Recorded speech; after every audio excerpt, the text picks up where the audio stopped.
أعوذ بالله السميع العليم من الشيطان الرجيم من همزه ونفخه ونفثه بسم الله الرحمن الرحيم وإذا ذكر الله وحده اشمأزت قلوب الذين لا يؤمنون بالآخرة وإذا ذكر الذين من دونه إذا هم يستبشرون قل اللهم فاطر السماوات والأرض عالم الغيب والشهادة أنت تحكم بين عبادك فيما كانوا فيه يختلفون سبحان ربك رب العزة عما يصفون وسلام على المرسلين والحمد لله رب العالمين۔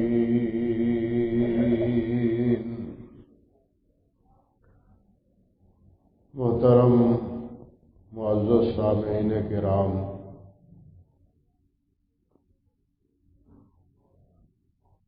ان دو آیات مبارکہ سے پہلے آپ سن چکے ہیں کہ اللہ سبحانہ و تعالی نے ارشاد فرمایا ہے کہ زمین و آسمان کی بادشاہت اللہ کے اختیار میں ہے، اسی طرح قیامت کا معاملہ بھی سب کا سب اللہ رب العزت کے اختیار میں ہے۔ وہ جو چاہے گا فیصلہ فرمائے گا۔ شفاعت بھی تمام تر اللہ رب العزت کے اختیار میں ہوگی، کوئی بھی اس کی اجازت کے بغیر نہ بول سکے گا، نہ کسی کی سفارش کر سکے گا۔ یہ بات کہنے کے بعد اب ان آیات میں جو بات اللہ رب العزت نے ارشاد فرمائی ہے وہ یہ ہے، فرمایا وَإِذَا ذُكِرَ اللَّهُ وَحْدَهُ اشْمَأَزَّتْ قُلُوبُ الَّذِينَ لَا يُؤْمِنُونَ بِالْآخِرَةِ، کہ جب ایک اللہ کا ذکر کیا جاتا ہے تو جو لوگ آخرت پر ایمان نہیں رکھتے ان کے دل منقبض ہو جاتے ہیں، گھٹ جاتے ہیں، تنگ پڑ جاتے ہیں۔ وَإِذَا ذُكِرَ الَّذِينَ مِن دُونِهِ، اور جب اللہ کے علاوہ اوروں کا ذکر کیا جائے اذا هم یستبشرون، تو وہ بالکل خوش ہو جاتے ہیں اور مطمئن ہو جاتے ہیں کہ ہمارے بزرگوں کا بھی کوئی نام مقام ہے۔ اللہ فرماتے ہیں قل، اے میرے پیارے پیغمبر صلی اللہ علیہ وسلم آپ کہہ دیں اللہم فاطر السماوات والارض، اے اللہ جو آسمانوں اور زمینوں کو بنانے والا ہے، عالم الغیب والشہادہ، وہ پوشیدہ اور ظاہر باتوں کا علم رکھنے والا ہے، جاننے والا ہے۔ انت تحکم بین عبادک، اے اللہ اپنے بندوں کے درمیان تو ہی فیصلہ فرمائے گا، فیما کانوا فیہ یختلفون، جس میں وہ اختلاف کر رہے ہیں۔ یہ ہے مختصر ترجمہ ان دو آیات کا جو میں نے خطبے کے دوران آپ کے سامنے تلاوت کی ہے۔ چنانچہ ابتدا میں جو بات فرمائی کہ وَإِذَا ذُكِرَ اللَّهُ وَحْدَهُ اشْمَأَزَّتْ قُلُوبُ الَّذِينَ لَا يُؤْمِنُونَ بِالْآخِرَةِ، کہ جب ایک اللہ کا ذکر کیا جاتا ہے، تنہا اللہ کا ذکر کیا جاتا ہے، تو ان کے دل منقبض ہو جاتے ہیں، گھٹ جاتے ہیں۔ الذین لا یؤمنون بالآخرہ، جو آخرت پر ایمان نہیں لاتے۔ یہ جملہ بہت ہی فکر انگیز ہے کہ آخرت پر ایمان نہ لانے والے، ان کے دل منقبض ہو جاتے ہیں۔ اس سے مراد مشرکین مکہ ہی نہیں جو قیامت کا انکار کرتے تھے۔ مشرکین مکہ تو قیامت کا انکار کرتے تھے، لیکن یہود و نصارہ قیامت کا انکار نہیں کرتے تھے۔ وہ مانتے تھے کہ قیامت آنے والی ہے، قیامت قائم ہونے والی ہے، لیکن ان تمام کے بارے میں یہ بات اللہ نے فرمائی ہے کہ جب ایک اللہ وحدہ لا شریک کے بارے میں ذکر کیا جاتا ہے تو ان کے دل گھٹ جاتے ہیں، تنگ پڑ جاتے ہیں، منقبض ہو جاتے ہیں۔ کہ اللہ کے علاوہ باقی بزرگ کہاں گئے؟ وہ اتنے درجے اور اتنے مرتبے کے مالک ہیں، تو ان کا کوئی مقام اور کوئی نام کہیں نہیں۔ یہ ان کو اعتراض تھا۔ اللہ رب العزت فرماتے ہیں کہ یہ اعتراض دراصل اس بات کا نتیجہ ہے کہ انہیں حقیقتاً قیامت پر یقین ہی نہیں ہے۔ قیامت کا یہ پہلو کہ قیامت کے دن سب کا سب اختیار اللہ رب العزت کے اختیار میں ہے تو دنیا میں بھی سب کچھ اللہ کے اختیار میں۔ قل اللہم مالک الملک تؤتی الملک من تشاء وتنزع الملک ممن تشاء وتعز من تشاء وتذل من تشاء بیدک الخیر انک علی کل شیء قدیر۔ ہر چیز پر قادر قدیر صرف اللہ رب العزت ہے، جس کو چاہے امیر بنا دے، جس کو چاہے فقیر بنا دے، جس کو چاہے رعایا بنا دے اور جس کو چاہے بادشاہ اور عامر بنا دے۔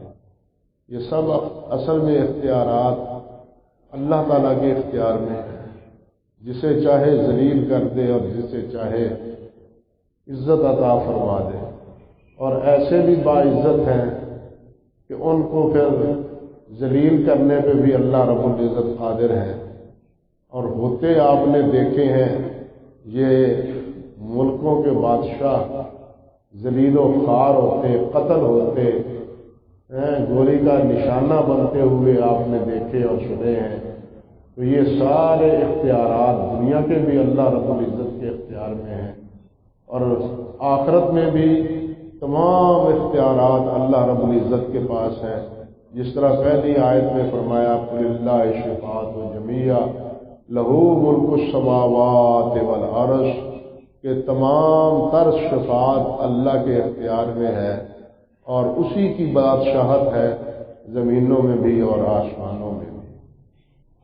تو قیامت کے دن کوئی بھی اللہ رب العزت کی اجازت کے بغیر جب بول نہیں سکتا تو وہ اپنی مرضی سے کسی کی شفاعت کیا کرے گا؟ اپنی مرضی سے، اپنے چاہنے سے، کہ جس کے بارے میں جی میں آئے کہ اس کے بارے میں اللہ ذوالجلال سے شفاعت کر دوں اور اللہ سے عرض کر دوں کہ یا اللہ اس کو معاف فرما دے۔ ہاں جی، اللہ فرماتے ہیں کہ یہ دراصل ان لوگوں کا قیامت کا پر صحیح معنوں میں ایمان ہی نہیں ہے۔ آج بھی یہی ایک مسئلہ ہے، ورنہ پہلے آپ دیکھیں نبی علیہ الصلوۃ والسلام سے ان کا کوئی جھگڑا تھا؟ کوئی جھگڑا نہیں تھا۔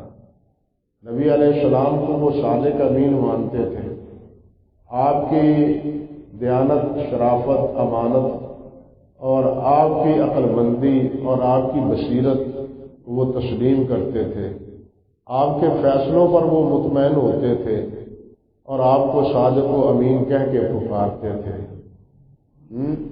لیکن جو ہی آپ صلی اللہ علیہ وسلم نے قرآن پڑھ کے ایک اللہ وحدہ لا شریک کی عبادت کی دعوت دی تو یہ سارے کے سارے آپ کے مخالف ہو گئے، سب دشمن بن گئے الا ماشاء اللہ۔ تو یہ آپ سے ان کی دشمنی ذاتی اعتبار سے نہیں تھی، خاندانی نقطہ نظر سے نہیں تھی، جس طرح کے پہلے عرب میں مکہ مکرمہ میں جو عربی قبائل تھے، بنو امیہ تھے، بنو ہاشم تھے، بنو مخزوم تھے، جس طرح ان کی آپس میں مخاصمت اور لڑائیاں چلی آ رہی تھیں، ایسی لڑائیاں پھر بعد میں نہیں رہی۔ اللہ اکبر کبیرہ، اللہ اکبر کبیرہ۔ تو یہ مخاصمت اس لحاظ سے نبی علیہ السلام کے ساتھ ان کی نہیں تھی کہ یہ ہاشمی ہیں، ہم ان کو کیوں مانیں، بلکہ اس اعتبار سے تھی کہ یہ ہمارے تمام معبودوں کی توہین کرتے ہیں اور کہتے ہیں کہ ان کو چھوڑ دو، یہ تمہارے کسی نفع نقصان کے مالک نہیں ہیں۔ اللہ فرماتے ہیں فَإِنَّهُمْ لَا يُكَذِّبُونَكَ وَلَٰكِنَّ الظَّالِمِينَ بِآيَاتِ اللَّهِ يَجْحَدُونَ۔ یہ اللہ رب آپ کی تکذیب نہیں کرتے، بلکہ ان کو اللہ تعالیٰ کی آیات، اللہ کے فیصلے جو ہیں ان کے ساتھ عداوت اور ان کے ساتھ ان کو مخاصمت اور لڑائی ہے۔ یہاں یہ جو بات ارشاد فرمائی ہے، آج بھی کوئی اس سے صورتحال مختلف نہیں ہے۔ افسوس کی بات یہ ہے کہ آج بھی قیامت کو ہم مانتے ہیں، قیامت آنے والی ہے۔ جس طرح میں نے عرض کیا کہ یہود و نصارہ بھی مانتے تھے کہ قیامت آنے والی ہے، لیکن عیسائی کیا کہتے تھے کہ عیسیٰ علیہ السلام تو اللہ ذوالجلال کے پہلو میں عرش پر بیٹھے ہوئے ہوں گے اور وہ جس کو حکم فرمائیں گے وہ جنت میں چلا جائے گا۔ وہ یہ کہتے ہیں، یہ حکم اللہ تعالیٰ کے فرمان کے بالکل منافی تھا، اس لیے انہیں یہ گوارا نہ تھا۔ یہودی بھی اسی غلط فہمی کا شکار تھے، اپنے احبار اور رہبان اور بالخصوص حضرت عزیر علیہ السلام کے بارے میں کہ وہ اللہ کے بیٹے ہیں اور وہ ہمیں قیامت کے دن چھڑا لیں گے۔ اللہ تعالیٰ نے فرمایا کہ جب کہا جاتا ہے کہ ایک اللہ کی عبادت کرو اور اسی کو مالک الملک تسلیم کرو، تو اشمئزت قلوب الذین لا یؤمنون بالآخرہ، تو جن کا آخرت پر ایمان نہیں ہے وہ ان کے دل منقبض ہو جاتے ہیں۔ قیامت پر اب نفی جو ایمان کی گئی ہے، اس کی کیا معنی ہے؟ کیا وہ قیامت کو مطلقاً نہیں مانتے تھے؟ تو فارغ مکہ تو بلا شبہ نہیں مانتے تھے، وہ تو کہتے تھے کہ اذا کنا عظاما، جب ہم ہڈیاں بن جائیں گے، گل سڑ جائیں گے، تو پھر کیسے اٹھایا جائے گا؟ ہم نہیں اٹھائے جائیں گے، یہ صرف پرانی قصے کہانیاں ہیں۔ اگر یہ اٹھایا جانے والا مسئلہ ہے تو ہمارے آباء و اجداد کو اٹھا کے دکھاؤ، یہ آگے سے من گھڑت سوال کرتے تھے نبی علیہ السلام سے۔ اللہ اکبر۔ لیکن یہ یہود و نصارہ جو تھے وہ قیامت کو مانتے تھے، مگر اللہ ذوالجلال والاکرام نے جو فرمایا ہے کہ وَهُمْ لا یؤمنون بالآخرہ، کہ وہ قیامت کو مانتے نہیں تھے۔ کیا معنی اس کا یہ ہے کہ قیامت کو جس طرح ماننا چاہیے تھا اس طرح نہیں مانتے۔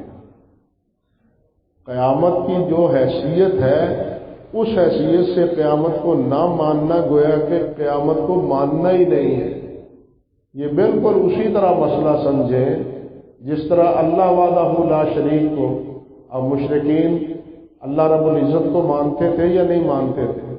اللہ کو خالق مانتے تھے، اللہ کو مالک مانتے تھے، اولاد دینے والا اللہ کو سمجھتے تھے، یہ اللہ کا انکار نہیں کرتے تھے، لیکن جا بجا اللہ ذوالجلال نے انہیں کیا کہا ہے کہ تم کافر ہو، تم مشرک ہو، تم شرک کرتے ہو۔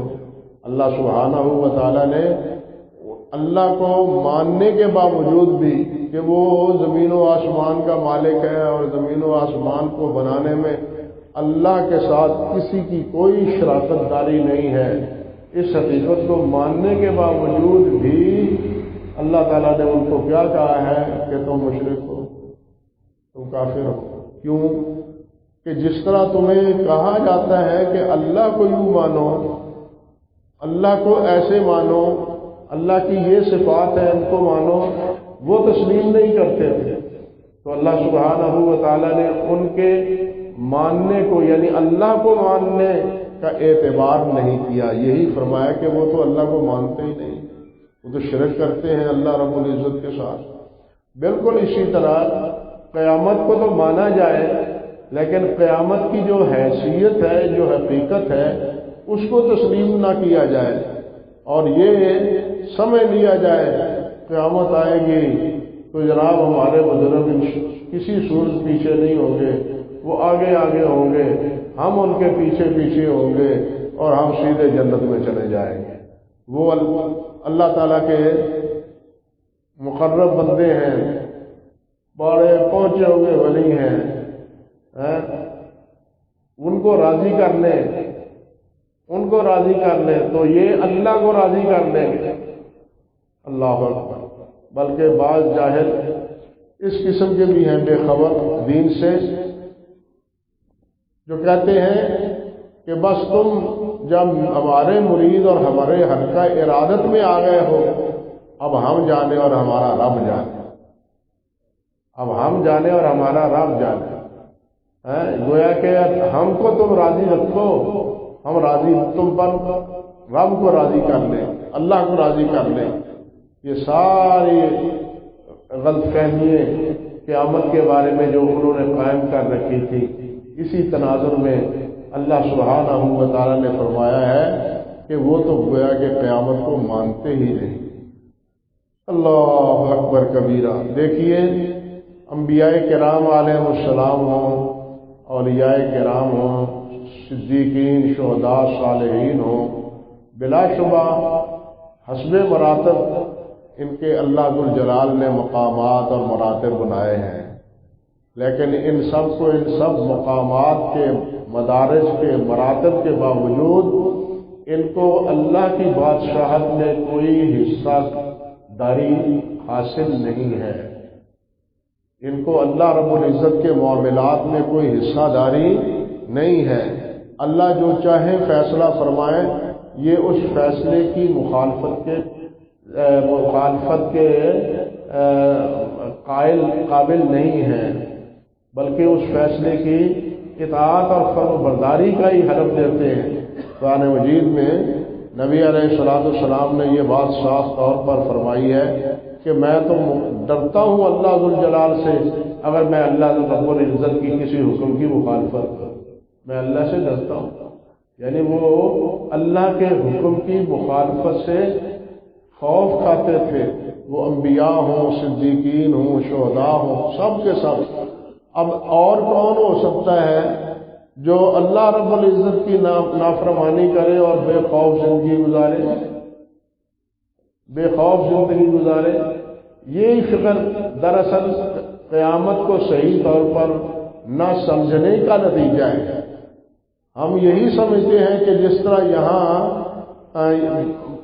بڑے افسروں کے اور بڑے قیدیوں کو، جناب مجرموں کو ایم این اے، ایم پی اے یا ہمارے جن کے گھروں کے طواف ہم کرتے رہتے ہیں وہ مجرم ہیں، اور جا کے ہمیں وہاں سے چھڑا لیتے ہیں عدالتوں کچہریوں سے یا اسی طرح تھانوں سے، تو قیامت کے دن بھی یہ چھڑا لیں۔ یہ مثال بالکل غلط ہے، یہ بالکل غلط ہے۔ یہاں تو آپس میں پٹی اور پتی داری کا مسئلہ ہے، رشوت کا مسئلہ ہے، لینے دینے کا مسئلہ ہے۔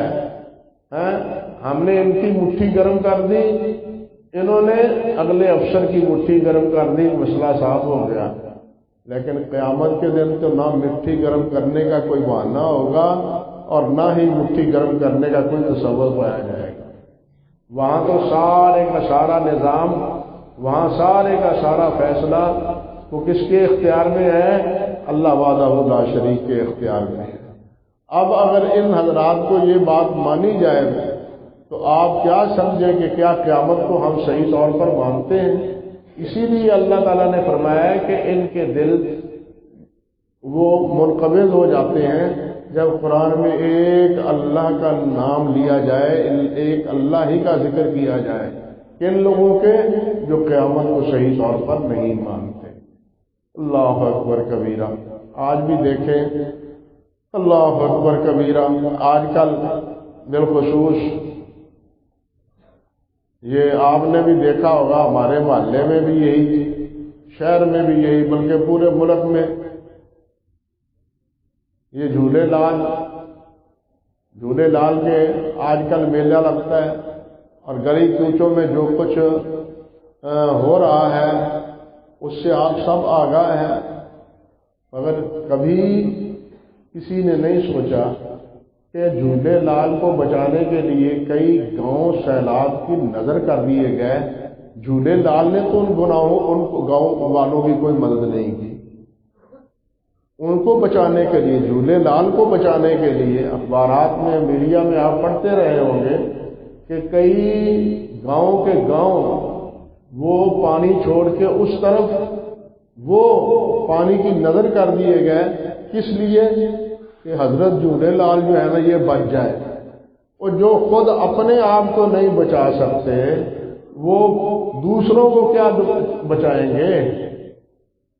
اتنی سیدھی سادی بات بھی سمجھ نہیں آتی مسلمان کو، بلکہ ان کو بچانے کے لیے مسلمان پتہ نہیں کتنے افراد جو ہیں وہ پانی کی نظر ہو گئے حضرت جھولے لال کو بچانے کے لیے۔ لیکن ان کے لیے جو کچھ پورے ملک میں ہوتا ہے اور اس ہونے والے یعنی واقعات میں جو حوادث رونما ہوتے ہیں، جو باتیں کی جاتی ہیں، وہ ایسی ایمان سوز ہوتی ہیں کہ پناہ بخدا جس کا ایمان سے اور کوئی تعلق نہیں، دین سے اور ایمان سے۔ اللہ ذوالجلال فرماتے ہیں وَإِذَا ذُكِرَ الَّذِينَ مِن دُونِهِ إِذَا هُمْ يَسْتَبْشِرُونَ، اور جب اللہ کے علاوہ دوسروں کا نام لیا جائے، ذکر کیا جائے تو وہ خوش ہو جاتے ہیں، پھر بڑے خوش ہوتے ہیں کہ بزرگوں کا بھی ذکر کر لیا، بزرگوں کا بھی نام لے لیا۔ اور اہل مکہ نبی علیہ السلام سے کیا کہتے تھے؟ وہ بھی تو یہی کہتے تھے، وہ کہتے تھے کہ جناب ایک دن مصالحت کر لیں، ہم مصالحت کر لیں، ایک دن ہم مل کے صرف ایک اللہ کی عبادت کرتے ہیں، اور ایک دن ہم مل کے سب لات عزا کی بھی عبادت کر لیں، لات عزا کی بھی مل کے عبادت کر لیں، مصالحت کر لیں، جھگڑا چھوڑ دیں، آئے دن کا یہ جھگڑا جو ہے یہ ختم کر دیں، صلح ہو جائے ہماری۔ لیکن یہ مصالحت نبی علیہ السلام نے قبول نہیں کی، فرمایا نہیں، ایک اللہ کی ہی عبادت ہے، اللہ کے علاوہ کسی اور کی عبادت نہیں ہے۔ یہی پوزیشن باقی مسائل میں بھی ہے۔ یہ بھی مصالحت کی بات کہ بزرگوں کا ذکر آئے تو پھر خوشی، اور جب کہا جائے نہیں سب کچھ اللہ تعالیٰ کے اختیار میں ہے تو یہ بزرگ کہاں چلے گئے؟ بھائی بزرگوں کی بزرگی بجا ہے، لیکن بزرگ الہ اور معبود نہیں ہے، وہ خود محتاج ہے، خود فقیر ہے۔ اللہ رب العزت نے جب فرمایا ہے کہ لوگوں تم سب میرے فقیر ہو، یا ایھا الناس انتم الفقراء الی اللہ، کہ تم سب میرے فقیر ہو، محتاج ہو، تو انسان سراپا محتاج ہے، آنے سے لے کے جانے تک، دنیا میں آنے سے لے کے جانے تک سراپا محتاج ہے، سانس لینے میں بھی محتاج ہے، آنکھیں جھپکنے میں بھی، اٹھنے بیٹھنے میں بھی، ہر کام میں اللہ تعالیٰ کا محتاج ہے۔ اللہ تعالیٰ نہ کسی مصیبت میں مبتلا کرے، اللہ محفوظ رکھے، ورنہ ایک سے دوسرا سانس بھی انسان نہیں لے سکتا جب تک کہ اللہ رب العزت کی توفیق شامل حال نہ ہو۔ وہ اللہ نے فرمایا ہے وَإِذَا ذُكِرَ الَّذِينَ مِن دُونِهِ إِذَا هُمْ يَسْتَبْشِرُونَ، جب اللہ کے علاوہ دوسروں کا ذکر کیا جاتا ہے تو وہ خوش ہوتے ہیں کہ اب ہمارے بزرگوں کا بھی نام پتہ آ گیا. یہ طریقہ غلط ہے. قرآن اس کی تصدیق نہیں کرتا، انبیاء اس کی تصدیق نہیں کرتے. انبیاء کی پوری تاریخ اسی بات پر منتج ہے اور قرآن مجید اس کا شاہد ہے کہ انہوں نے اپنی قوموں کو صرف ایک اللہ وحدہ لا شریک کی عبادت کی دعوت دی ہے، کسی اور کی بندگی اور عبادت کی انہوں نے دعوت نہیں دی. اللہ اکبر کبیرہ. ہمارے ہاں اٹھتے بیٹھتے یا علی مدد، یا غوث العظم مدد، یا غیاث المستغیثین. عجیب بات ہے کہ علامہ علوسی رحمۃ اللہ علیہ نے، علامہ علوسی بہت بڑے مفسر ہیں، 10ویں-11ویں صدی کے. روح المعانی ان کی تفسیر ہے 30 جلدوں میں قرآن مجید کی. اسی آیت کی تفسیر میں وہ خود اپنی آپ بیتی لکھتے ہیں. وہ کہتے ہیں کہ ایک دفعہ میں ایک دربار پر گیا، ایک اللہ کے ولی کے قبر پر گیا دعا کے لیے، تو میں نے وہاں کیا دیکھا کہ ایک آدمی کہہ رہا ہے اس کا نام لے لے کے کہ یا غوث اغثنی، یا غوث اغثنی، اے غوث میری مدد فرما، میری مدد فرما. میں نے اس سے کہا نہیں، یا کہو یا اللہ اغثنی، یا غوث اغثنی نہیں، یہ کہو یا اللہ اغثنی. اللہ رب العزت نے خود یہ بات فرمائی ہے کہ اذا سالک عبادی انی فانی قریب اجیب دعوت الداعی اذا دعان. اللہ نے خود فرمایا ہے کہ مجھے پکارو، میں تمہاری مدد کرتا ہوں، تمہارے سوال کا جواب دیتا ہوں. اجیب دعوت الداعی، جب بلایا جاتا ہے مجھے پکارو. اللہ نے حکم دیا ہے مجھے پکارنے کا، تو پھر اللہ کو پکارو. غوث کو کیوں پکارتے ہو؟ تو وہ ناراض ہو گیا اور کہنے لگا تم تو ولیوں کے منکر ہو، تم تو ولیوں کے ہی منکر ہو. کچھ دنوں کے بعد علامہ علوسی لکھتے ہیں کہ میرے سننے میں یہ بات بھی آئی کہ اس نے کہا کہ یہ تو اولیاء کی توہین کرتے ہیں، اولیاء کو مانتے ہی نہیں ہیں. اب آپ ہی سوچیں کہ اللہ تعالیٰ نے تو فرمایا کہ اللہ کو پکارو، اللہ کے رسول نے فرمایا کہ اللہ کو پکارو. اللہ نے فرمایا ہے کہیں یا اللہ کے رسول نے فرمایا ہے کہیں کہ اللہ کے علاوہ کسی اور کو بھی پکارو؟ انبیاء کی پوری تاریخ میں یا خود نبی علیہ السلام کے سوانے میں کیا نبی علیہ السلام نے حضرت ابراہیم کے نام کی دہائی دی ہے؟ حضرت موسیٰ علیہ السلام کے نام کی دہائی دی ہے؟ یا کسی اور نبی کے پیغمبر کے حوالے سے؟ قطعاً نہیں. نبی علیہ السلام نے جب بھی پکارا ہے اللہ وحدہ لا شریک کو پکارا. انبیاء کرام حتیٰ کہ ابراہیم علیہ السلام کو جب عین آگ میں پھینکا جا رہا تھا تو جبرائیل نے آ کے پوچھا اگر کوئی حکم ہو تو فرمائیے، میں اسی آگ کو اٹھا کے ان پر پلٹ دیتا ہوں. فرمایا ابراہیم اللہ نے تمہیں بھیجا ہے کہ اپنی مرضی سے آئے ہو، کیا خیال ہے تمہارا؟ اللہ تعالیٰ پر میرا توکل ہے اور میرے لیے میرا اللہ کافی ہے. حسبی اللہ لا الہ الا ہو، میرے لیے میرا اللہ کافی ہے. انبیاء تو اتنے مشکل ترین حالات میں بھی اور پیشکش ہونے کے باوجود بھی انہوں نے کیا کیا ہے؟ اللہ کو پکارو. اللہ نے کو پکارا. انہوں نے نبی علیہ السلام کے ساتھ احد میں جو کچھ ہوا یا جو کچھ طائف میں آپ کے ساتھ گزری تاریخ میں سب محفوظ ہے اور آپ سنتے رہتے ہیں، لیکن ان مشکل ترین حالات میں بھی کیا نبی علیہ السلام نے کسی اور کو پکارا ہے؟ اللہ کو ہی پکارا ہے. انبیاء کا طریقہ کیا ہے؟ اللہ کو پکارنے کا. اللہ نے انبیاء کو اسی لیے بھیجا ہے اور اللہ رب العزت نے اسی کا ہی حکم دیا ہے. لیکن کیا کسی نبی نے یا کسی جگہ قرآن مجید میں اللہ رب العزت نے قرآن مجید میں یا کسی اور تورات میں یا انجیل میں یہ کہا ہے کہ فلاں کو پکارو، فلاں کو پکارو، فلاں کو پکارو؟ کہیں بھی اللہ تعالیٰ نے یہ حکم نہیں دیا۔ یہ جو کچھ ہماری ادائیں ہیں یہ سب اللہ اور اللہ کے انبیاء علیہ السلام کی تعلیمات کے مخالف ہیں۔ آج بھی وہی شکوہ، وہی شکایت اور وہی حرف نقد تنقید ہے کہ جی اللہ ولیوں کو نہیں یہ مانتے، یا شیخ عبد القادر جیلانی شیخ للہ مسجدوں کے اوپر لکھا ہوا ہے۔ آپ نے بعض مساجدوں میں دیکھا ہوگا یا شیخ عبد القادر جیلانی شیخ للہ، بلکہ حیرانی کی بات ہے کہ 2 رکعتیں صلاۃ غوثیہ کے نام پر ایجاد کی گئی ہیں۔ نماز تو کس کے لیے ہوتی ہے؟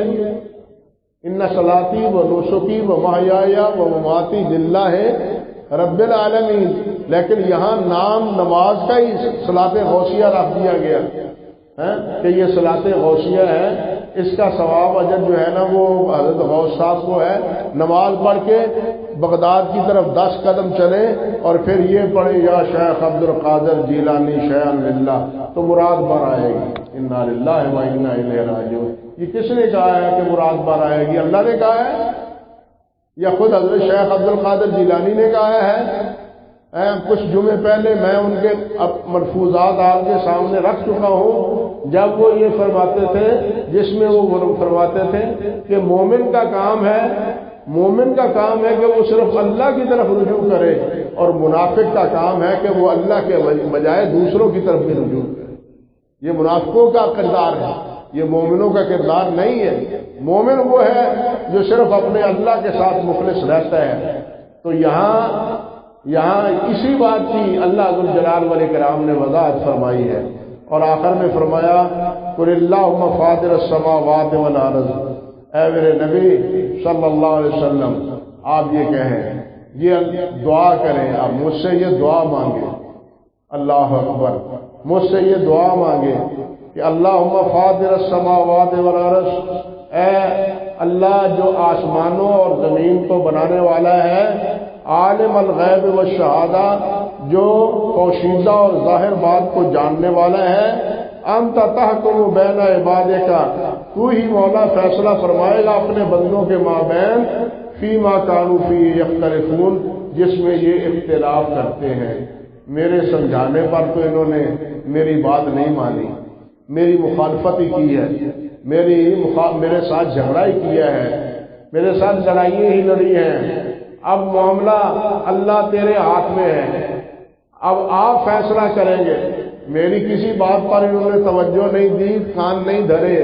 اب یہ معاملہ اللہ آپ کے ہاتھ میں ہے، آپ اس کا فیصلہ فرمائیں گے کہ راہ حق پر کون تھا اور راہ باطل پر کون تھا۔ یہ بات کئی مقام پر اللہ ذوالجلال والاکرام نے فرمائی۔ ایک جگہ نے فرمایا وَإِن جَادَلُوكَ فَقُلِ اللَّهُ أَعْلَمُ بِمَا تَعْمَلُونَ، سورۃ الحج میں اللہ فرماتے ہیں کہ اگر آپ سے یہ لوگ جھگڑا کریں تو آپ یہ کہہ دیں اللہ اعلم بما تعملون، جو کچھ کر رہے ہو اللہ خوب جانتا ہے۔ فرمایا اللہ یحکم بیننا و بین اللہ یحکم بینکم یوم القیامت فیما کنتم فیہ تختلفون، اور اللہ قیامت کے دن جس میں تم آج جھگڑ رہے ہو، اختلاف کر رہے ہو، قیامت کے دن اس کا فیصلہ فرما دیں گے۔ آج تو تم میری بات ماننے کے لیے آمادہ نہیں ہو۔ ایک جگہ اللہ سبحانہ و تعالی نے یہود و نصارہ اور مشرکین مکہ کے بارے میں یہ بات ارشاد فرمائی سورۃ بقرہ میں، وقالت اليہود لیست النصارى علی شیء وقالت النصارى لیست اليہود علی شیء وهم یتلون الکتاب، یہودیوں نے کہا کہ نصارہ کا کوئی مذہب نہیں، اور نصارہ نے کہا کہ یہودیوں کا کوئی مذہب نہیں۔ فرمایا وهم یتلون الکتاب، حالانکہ وہ کتاب پڑھتے ہیں، دونوں کتاب اللہ تعالیٰ کی پڑھتے ہیں۔ اللہ تعالیٰ نے موسیٰ علیہ السلام کو اپنا نبی بنایا ہے، یہ عیسائی بھی پڑھتے ہیں، اور موسیٰ علیہ السلام نے بھی اپنے بعد آنے والے نبیوں کی بشارتیں دی ہیں۔ فرمایا کذالک قال الذین لا یعلمون مثل قولہم، اسی طرح کہا ان لوگوں نے جو کوئی چیز نہیں جانتے، مراد اہل مکہ جن کے پاس کوئی کتاب نہیں آئی، جن کو امی کہا گیا قرآن مجید میں، ان پڑھ کہا گیا مجموعی طور پر کہ وہ پڑھے لکھے نہ تھے اور نہ کسی کتاب الہی سے واقف اور آگاہ تھے، وہ بھی کہتے تھے اللہ ہم سے راضی ہے، اللہ ہم سے خوش ہے، نانو اکثر و موالم و اولادا، ہم اولاد بھی ہمیں دی ہے، اللہ نے مال بھی دیا ہے، اللہ ہمیں عذاب نہیں دے گا، وہ بھی یہ باتیں کیا کرتے تھے۔ مگر اللہ نے فرمایا فاللہ یحکم بینہم یوم القیامہ، اللہ یہ اختلاف، یہ تم جھگڑا چھوڑتے نہیں ہو، واضح دلائل کے باوجود جھگڑا نہیں چھوڑتے، تو یہ سن لو کہ تمہارے درمیان قیامت کے دن اللہ تعالیٰ فیصلہ فرمائے گا۔ یہی بات اللہ تعالیٰ نے یہاں فرمائی ہے، اور یہ نبی علیہ السلام دعا میں بھی یہ بھی کرتے تھے، بلکہ حضرت عائشہ رضی اللہ تعالیٰ عنہ فرماتی ہیں کہ صبح کے وقت، تہجد کے وقت جب نبی علیہ السلام اٹھتے بیدار ہوتے تو یہ دعا پڑھتے، اللہم فاطر السماوات، اللہم رب جبرائیل و میکائیل و اسرافیل فاطر السماوات والارض عالم الغیب والشہادہ انت تحکم بین عبادک فیما کانوا فیہ یختلفون اہدنی لما اختلف فیہ من الحق باذنک انک تہدی من تشاء الی صراط مستقیم۔ فرمایا عرض کرتے تھے اے جبرائیل کے رب، میکائیل کے رب، اسرافیل کے رب، آسمانوں اور زمین کو بنانے والے، پوشیدہ اور ظاہر کو جاننے والے، انت تحکم بین عبادک فیما کانوا فیہ یختلفون، تو ہی فیصلہ کرے گا اپنے بندوں کے مابین جن میں وہ جو میرے بارے میں یا میری دعوت کے بارے میں، قرآن کے بارے میں جو وہ اختلاف کیے جا رہے ہیں۔